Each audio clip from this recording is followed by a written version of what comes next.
Evolution is a term to define only one organism, and that's the self. The self is the universe, the self is the Alpha and Omega, God and infinity.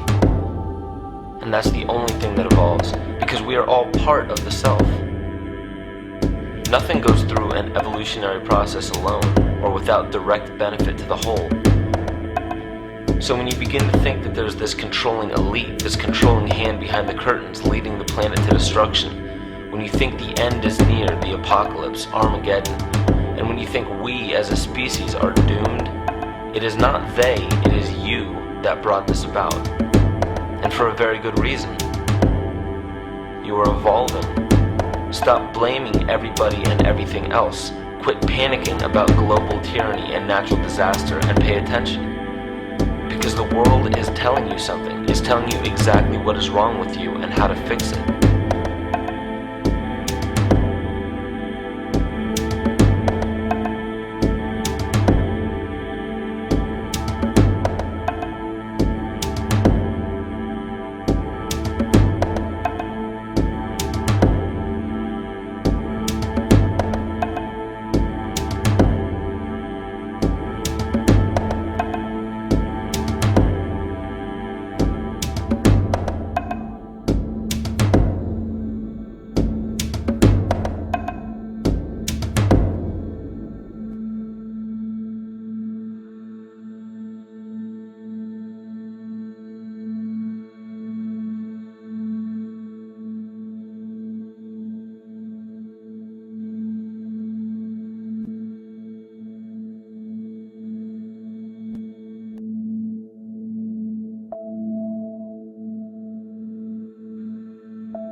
The Earth is believed to have formed 4.6 billion years ago. Within the first 150 million years, it began cooling and releasing gases from the lithosphere, which created the earliest forms of the Earth's atmosphere. Prior to the creation of this atmosphere, the sun's ultraviolet radiation made for uninhabitable conditions. But as the Earth cooled further, water condensed in the atmosphere and oxygen accumulated, making way for organic compounds. This spawned single-celled organisms and then plant life. And down through time, the evolutionary chain continued. And then we arrive at a species that does not seem to fit as well as the rest. Homo sapiens' gestation period of 9 months mimics the 3.8 billion year evolution of all life on Earth. The human embryo repeats the evolution of all species. When the sperm and egg unite, this new creation is a single-celled organism. Within hours, this single cell divides and multiplies more rapidly than any other species. 4 weeks later, the embryo begins to develop gills mimicking aquatic life. A few weeks later, it develops lungs and a tail with reptilian appearance. From there, a mammal is recognizable, and then onto a primate form. It then sheds its laguna, which is the embryonic fur, and at last shows the characteristics of a human child.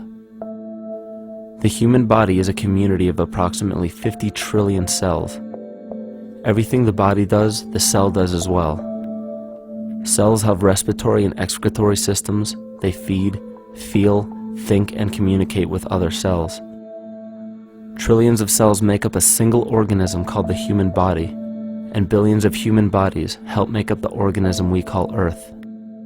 The Earth has more similarities with the human anatomy than you may think.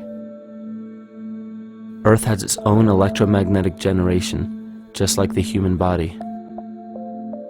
Research has found that a direct current of electricity flows through perineural cells found around every nerve in the body. These pathways are called energy meridians and have been used in the practice of acupuncture for at least 2,000 years. Dating even farther back is the notion of dragon paths or ley lines in which many megalithic structures and stone monuments were erected, marking the energy meridians of the Earth. These energy meridians are generated by the resonant frequencies of the Earth, called the Schumann waves. Each planetary body has its own resonant frequencies and is determined by the circumference and diameter as well as the speed of orbit and rotation. The Earth's resonant frequency starts at 7.83 Hz and ends with the 7th harmonic at 43.2 Hz, correlating with the 7 chakras. Ultimately, the greatest discovery of our Earth is its consciousness. A visible attribute of consciousness is an energetic field that governs the shaping of organisms. Morphogenesis is a scientific term to explain this very shaping of tissues, organs, and entire organisms. Consciousness is the creative force of the entire universe.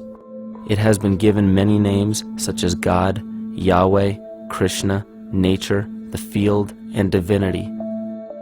The entire universe is in fact a single living, conscious organism with complete awareness of itself. The reason why it may seem difficult to comprehend this is because our understanding is typically limited by our language. When we hear the term conscious organism, we tend to anthropomorphize its definition. By giving it human qualities, we mistakenly look past what an organism truly is in the first place. The definition of an organism is any living thing capable of response to stimuli, reproduction, growth and development, and maintenance of homeostasis as a stable whole. Our universe does all of these things. The consciousness of our universe is responsible for the form and purpose that all matter assumes. The Earth's resonant frequencies are a result of its form. These frequencies are responsible for biological rhythms, such as menstrual and circadian cycles, as well as behavioral and emotional patterns. The frequencies are then picked up by the flora and fauna, which are biological instruments that respond to the wave patterns. The wave patterns resonate in the cranial structure of our head and converge in the center of our brain, which is where we find the pineal gland. The pineal gland is believed in many cultures to be the spiritual third eye responsible for intuition. Descartes called it the seat of the soul where mind and body meet. Each individual cell in our body receives an electromagnetic impulse from our central nervous system. They receive the very same impulse that was disseminated to every biological instrument from the earth. An explanation of our conscious universe has been attempted by religion, science, and philosophy. The neglect of biological nature from any organism causes illness. A divorce from nature, exile from Eden, confounding of tongues, they are all symptoms not of a biblical God or deity, but the true self. The greatest and only threat to ourselves is a loss of self, the death of our divinity. As we barrel through history with oceans of information, yet barely a drop of wisdom, we have to understand how we lost ourself.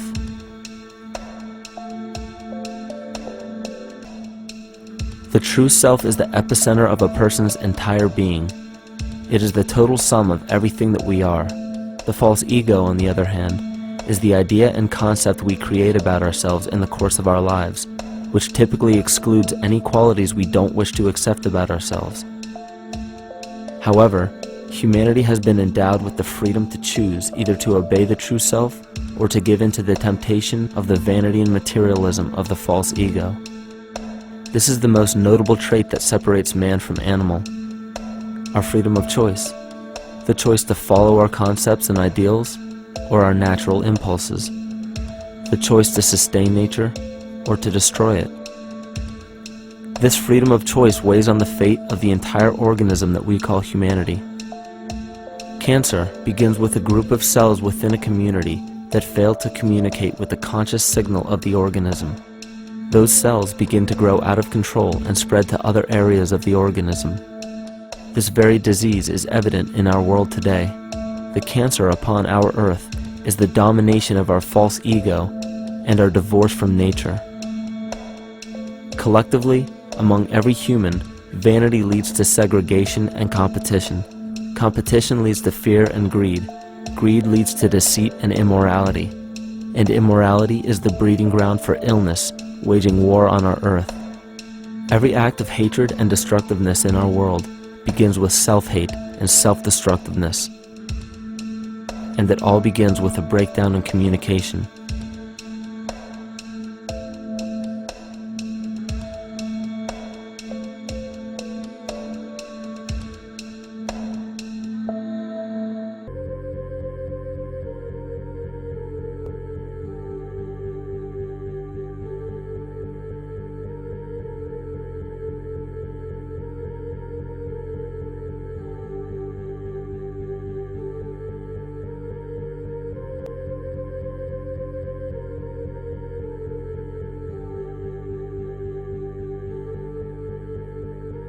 The symptoms of our psychospiritual illness are the wars, terrorist attacks, artificial or man-made disasters, and leader figures.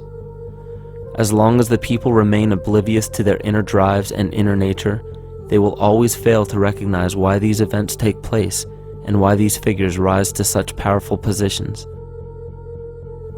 The reason why we have failed for thousands of years to conquer these archetypal rulers permanently is because for thousands of years we have been fighting the symptoms of an illness and not the root cause. For every corrupt government that falls at the hands of a revolutionary, oppressed people, 2 more will rise in its place every time, because the root cause of a corrupt government does not exist in the individual leading that government. It exists within the psyche of every individual, because an unaware host to a deadly parasite will do anything to avoid accepting his own incapacity for freedom.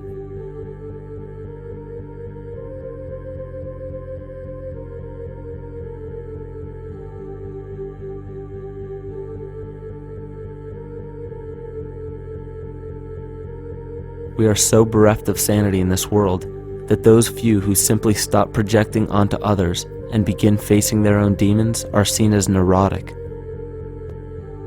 An article written in the 1950s states that studies showed that individuals who had been isolated from their familiar social and cultural environment became neurotic.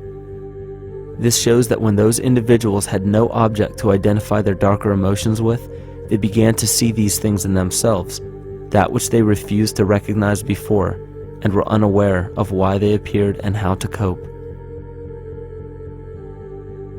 Facing our true inner self is virtually unknown in our world today.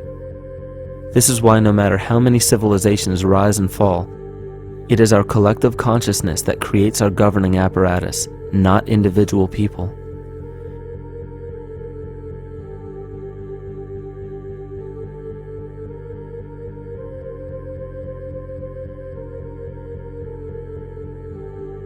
And after countless attempts, you would imagine that people would realize that a physical retaliation may not be the solution.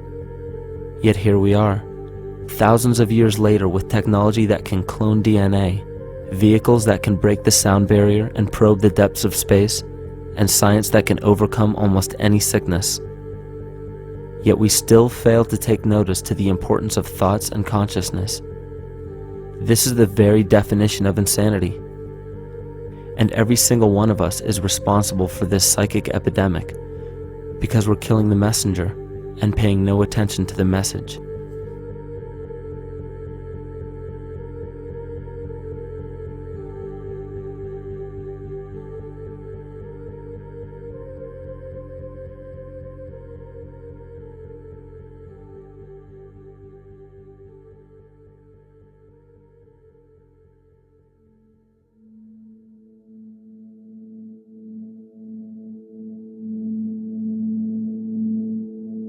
During the 1990s, 3 Nobel laureates in medicine advanced research that revealed the primary function of DNA lies not in protein synthesis as widely believed for the past century, but in electromagnetic energy reception and transmission. Less than 3% of DNA's function involves protein manufacture. More than 90% functions in the realm of bioacoustic and bioelectric signaling. So why is it important to know that DNA functions in bioelectric signaling? HeartMath Institute has discovered the heart and brain maintain a continuous 2-way dialogue, each influencing the other's functioning. Although it is not well known, the heart sends far more information to the brain than the brain sends to the heart, and the signals the heart sends to the brain can influence perception, emotional processing, and higher cognitive functions. The heart also generates the strongest rhythmic electromagnetic field in the body, and this actually can be measured in the brainwaves of people around us. We are quite literally an electromagnetic expression of our highest cognitive function. The behavior of electromagnetism is evident throughout the world as dualism. All matter contains a negative and positive charge, which means organisms are built upon this foundation. The natural homeostasis of any organism is a balance of both polarities. Furthermore, research on emotional energetics shows that the heart's field is a carrier of emotional information and a mediator of bioelectromagnetic communication within and outside the body. Research shows our heart's field changes distinctly as we experience different emotions. It is registered in people's brains around us and apparently is capable of affecting cells, water, and DNA studied in vitro. Fear. The chemical supplied by a collective parasite creates a distinct bioelectric signal given off by the host. This signal is disseminated to the organisms within our community and will grow outward through the entire organism unless it is counterbalanced by an opposing force. Dr. Fritz Alan Popp discovered that the cells in our body communicate through biophotons, which are tiny particles of light that are single units of an electromagnetic field. This communication system within our body also exists between people in what's known as morphic resonance. This was known by the shamans, sages, and adepts of antiquity. These teachings were commonplace in prehistoric cultures.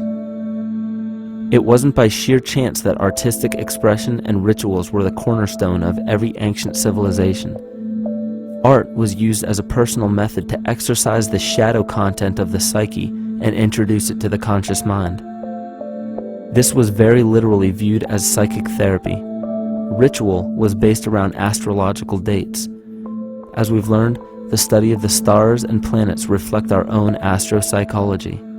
The shamans would perform rituals on astrological dates that would correlate with a circadian rhythm or a psychological cycle. These rituals kept the human participants aware of their inner self and prevented the repression of psychological content. As long as people were facing their inner demons and accepting them as their own, they were not collectively projecting them into the physical world. If you bring forth what is within you, what you bring forth will save you. If you do not bring forth what is within you, what you do not bring forth will destroy you. The progeny of our psychological disease began growing rapidly after a series of catastrophes forced the collective into a somatic state of fight or flight. This lowered the immunity of the population by introducing a state of immense stress.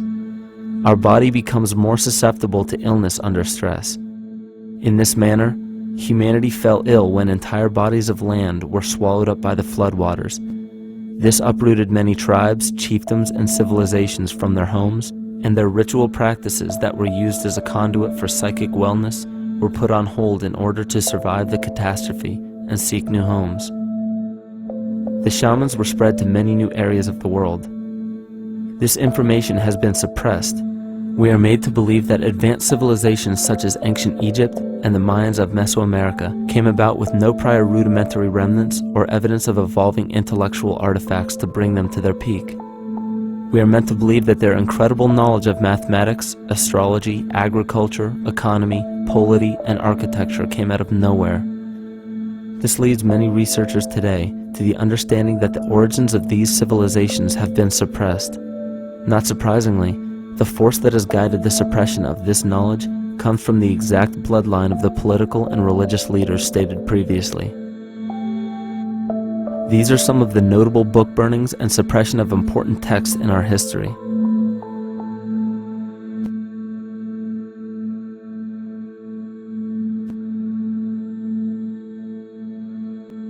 Yet after all of this suppression, there are still remnants of the dispersion of elder civilizations in nearly every country.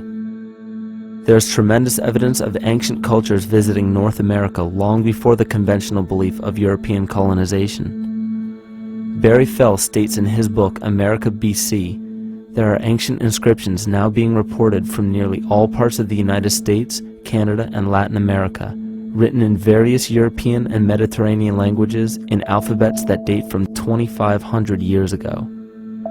William Commonus Beaumont wrote, "The Toltec and Maya civilizations never originated on American soil, but appeared there full-blown, with a well-defined art and system of hieroglyphic writing which possesses affinities with Egyptian. It is found that there are thousands of prehistoric sites across New England and several other northern states showing inscriptions, carvings, and mounds created by Druidic mariners as far back as 800 BC. To suppress this information further, it was not only imperative for the bloodline to burn the documented texts containing true historical information, but to wipe out the cultures that derived from these ancient shamans. The most devastating genocide ever endured was and still is the annihilation of shamanic tribes. We've lost our traditional roots and don't know about ritual. The dragon dances and the ghost dances of the Native American Indians, what do you think that was all about? All the shamans of the world, when they do their rituals, they're doing that. Their work, harmonically through dances, is to strengthen the immune system of the earth. You know, but they've been all murdered. So that was why in the 17th century, exactly the same period I'm talking about, there was an all-out agenda that when you come across indigenous people, you annihilate them. Columbus was sent on his expedition along with agents of the crown to disrupt the lives of the natives and seize mineral resources. He visited every island in the Caribbean, depleting the gold and taking as many slaves of the native Taino tribe as possible. 5 million natives were murdered within 3 years, according to Leah Trabeck. Within 15 years, the Arawak tribe of 250,000 was completely wiped out. The population of the United States prior to European contact was greater than 12 million. 4 centuries later, the count was reduced by 95% to 237,000. From 1494 to 1508, over 3 million people had perished from war, slavery, and the mines. Who in future generations will believe this? I myself, writing this as a knowledgeable eyewitness, can hardly believe it. My eyes have seen these acts so foreign to human nature, and now I tremble as I write. Another agent of the false ego bloodline was Hernando Cortez, who decimated the Aztec tribe and plundered their mineral resources. This again was the case through Cortez's second cousin, Francisco Pizarro, who conquered the Incan Empire in Peru. These atrocities are seen throughout Africa, New Zealand, New Guinea, East Timor, and are still seen today in Canada. This was a deliberate attempt to bury any surviving remnants of the ancient world and our true history. It is a naive mistake, however, to categorize and blame everything and everyone involved with politics or religion for this suppression of knowledge. It is only natural for people to crave spiritual understanding when there are so many manufactured missing links and perversions in the spiritual texts today. And due to this void of spiritual wisdom, honest and moral people who are simply trying to understand their place in this world become the prime consumer market for those who wish to exploit this vulnerability. The ego is something that is it's insecure. It's something that is in need of control. The ego actually is an inferior thing, but it's trying to act like it is something that is superior. Hence this schism occurs between the ego and between the unconscious or the self.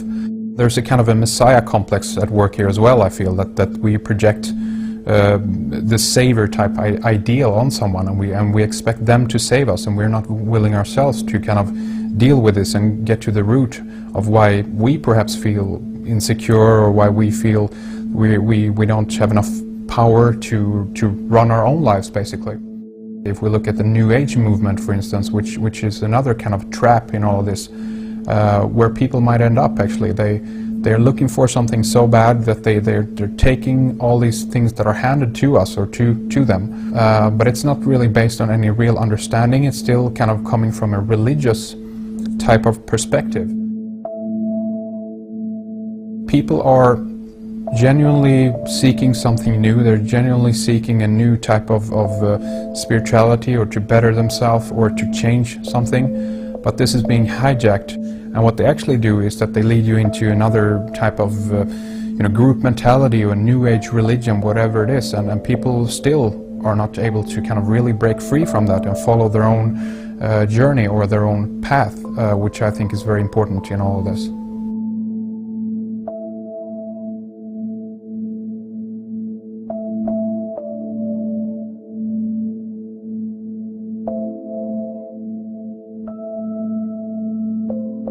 In the pre-Christian era, there were several cults of incredible power, most notably the stellar, solar, Saturnian, lunar, and mushroom cults. It is simple to see that worshippers of the lunar goddess comprised of the lunar cult. The worship of sun gods were indicative of the solar cults. The Saturnian cult, which consisted of Phoenicians and Canaanites, worshipped El or Eli. The biblical exodus of the Hebrews from Egypt showed that they entered Canaan and merged the lunar cult of Isis, the solar cult of Ra, and the Saturnian cult of El to form Isis, Ra, El. Israel. The old Israelitish cult and mythology, the Yahweh worship, the patriarchal legends, the sojourn in Egypt, and so on, are rooted in the religion of the sacred fungus, developed from the underlying fertility philosophy of the ancient Near East. The Jewish mitre, Muslim turbans, and military berets are derivations of the symbol of the mushroom cult. One of the first and most prominent, however, was the stellar cult, and a number of these ancient cults were created for shamanic purposes and earthly stewardship, yet some were taken over with different intentions. Just as you would imagine in any establishment of power, smaller cults formed within the main cults to worship individual deities. The cult of Mithras and the cult of Dionysus are two examples. You still today can see the Mithraic or Phrygian cap on the symbol of the seated Liberty Dollar, the coat of arms of many countries, the reverse side of the flag of Paraguay, the seal of the United States Senate, and even involved in the solar cult holiday that we now call Christmas. In the cult of Dionysus, many festivals were celebrated, such as the Greater Dionysia, celebrated in Athens around the spring equinox. The foremost event in this festival was the Thymelic contest, in which poets, musicians, and entertainers performed in an open-air theater. Musicians did not have to pay taxes, and members of the Artists Guild did not have to participate in military affairs. The cult of Dionysus is still alive to this day as the entertainment industry.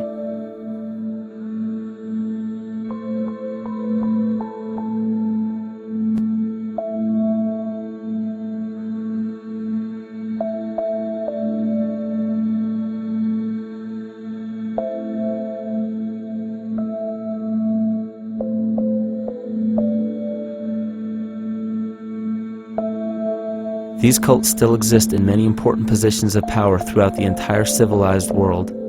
Yet the most important function of these groups is to manufacture the consent and complicity of the people. The conscious mind is the creative mind. It's the one that has your personal identity into it. It does the real thinking. And then there's a subconscious mind. Well, there's no entity in it. The subconscious mind is the equivalent of a tape player. It records behaviors, and then at the push of a button plays a behavior. It's automatic. It's a very convenient thing, because then we don't have to relearn all the time. Once you know it, you can make a pattern. The problem is that the basic patterns of belief and behavior that are programmed in the subconscious mind came from our teachers, primarily our parents, our family, and our community. So most people don't even understand how easily we're influenced by our environment. Every person that we encounter, every single situation that we're faced with, every little word that's said on television may not seem too influential to our conscious minds, but your unconscious is designed specifically to let every environmental signal influence you without your awareness. So the question is, are we leading conscious or unconscious lives? And now neuroscience has told us in the unfolding of our lives, only 5% of our life is controlled by our conscious mind, and 95% of the time controlled by the subconscious with programs from other people that were installed in there. And the problem is, it means when those programs are playing, we don't see them. And the skeptics will sit there and say, consciousness, archetypes, astrology? No. We create things with our hands, not our minds. Archetypes aren't physical. They can't influence me. But when you think of the fact that we're only conscious of this small little fraction of our behavior, what we don't realize is that entire countries, entire civilizations that think they're free and independent, but are unconsciously too afraid to be free and independent, they will beg to be governed. And if they can't do it themselves, who do you think will consciously or unconsciously take that responsibility? It usually ends up being that strong, masculine, animus archetypal figure. When we think we're in danger, we're not looking for our mother to nurture us. We want our father to protect us. And right on cue with the age of fear, this age of catastrophe, the age of this parasite, we see masculine domination. And one of the primary conduits for giving our responsibility and our conscious energy away is money. We surely don't want to admit that our dependency on money is flawed, because that would imply that the fault is our own, and God forbid we take responsibility for our lives. So we blame the money. This is the cornerstone of the entire illusion being built around us by the false ego. Money is said to be the root of all evil, yet it cannot be evil because money is only a symbol. Symbols carry only the faith and spirit of the observer. This means that the symbol of paper money evokes and surfaces the evil intentions and inherent flaw of our false ego. In this conscious, living universe, there are no laws of nature, just habits. There is nothing external to the universe to enforce a law upon it. The illusion of a fixed law of nature is only the result of there being no need for that habit to be broken.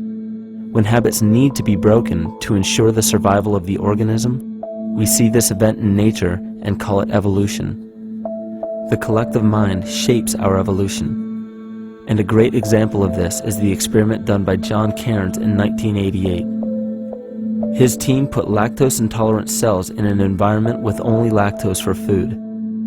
Under a law of nature, every one of these lactose-intolerant cells would have died. But surprisingly, they all survived. Every one of them understood the problem that they were facing and replaced the defective lactase enzyme with a functioning one to utilize lactose for food. If a cell has the ability to decide how and when to evolve because it's facing extinction, then anything can. The existing beliefs are that a human body is a biochemical machine controlled by genes, and therefore the behavior, emotions, and character of our biology, our health, our lives are controlled by genes which we don't control. So this is what we taught people. You're a victim. Genes control your life. You didn't pick them. You can't change them. The genes you end up with program what's going to happen. My experiments on stem cells, which I started in 1967, I'd isolate one stem cell, put it in a petri dish, and then it would divide every 10 hours. So I took all the cells, split them up into 3 groups, and then just put them in 3 petri dishes. And then I changed the growth medium, the constituents of the environment, in each of the 3 dishes. In one dish, the cells form bone. The second dish, they form muscle.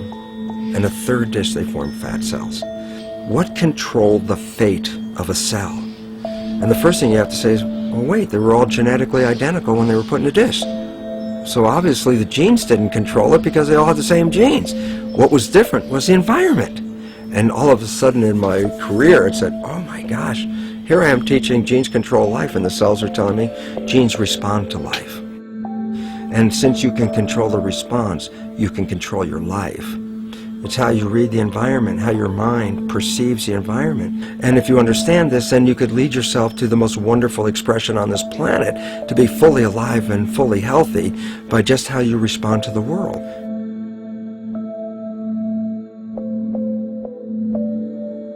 In the face of financial collapse across the world, political and religious wars raging tirelessly, and an ever-growing feeling of being lost and void of meaning, there is a great amount of energy being pushed to the surface of the collective mind. Evolution does not come about gradually. It happens in spurts and fits, and comes about due to a tremendous need for the organism to survive. We are now at a point in history where we will choose. We will choose to become sovereign or remain dependent, to face our true self or continue fighting a ghost, to become well or allow this disease to grow, to live or to die. The choice is yours.